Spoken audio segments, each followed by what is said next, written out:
Good morning. Thank you sa mga napaka-generous na mga sponsors. Sabi ko magbabanding lang tayo. Banding nga tayo. Nilibre nyo na kami sa pagkain. May mga dala pa kami oh.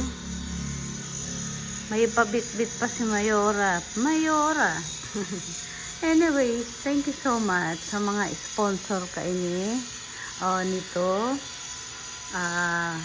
Cortez family. Thank you so much sa inyong mag-asawa and my bro and my sis Ramona Ritoya and Elmer Ritoya. As usual, hindi tayo, pag tayo magkakasamang tatlo, hindi tayo umuwi ng walang dala-dala. Yan. And thank you rin kay Bunso. Bunso na tawag ko sa iyo, Flory. At Flory Rituya, kapatid ni Elmer. Sa binigay mong, sabi ko, ano lang dapat ang ano ko lang is 2 glass lang. Kasi, for me and my hubby lang. Pero, hindi ko na-expect na hindi bigay mo yung half dozen. Sana all ganyan pag nagbigay or may mga ganong joke.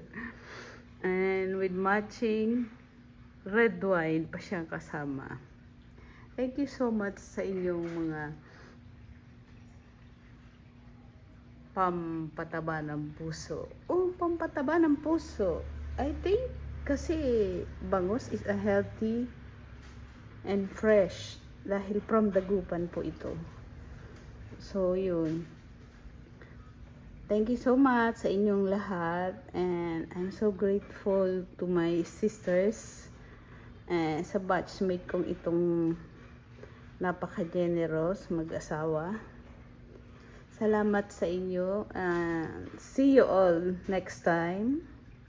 Or until next time. God bless you all.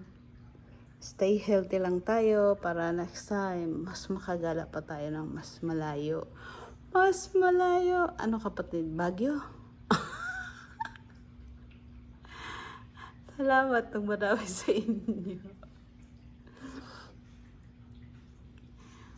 And to Sis Nora, especially this one. Grabe, ang sarap ng amoy. Dito ako nakakita ng patis and bagoong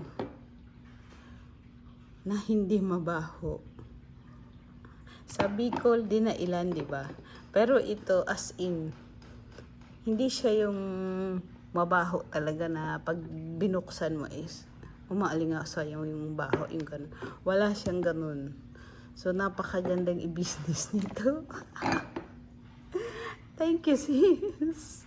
See you next time. God bless you. And sana maging healthy lang tayo. Especially kayong mag-asawa. See you next time. God bless everyone. And good morning sa lahat. Iringat po tayo.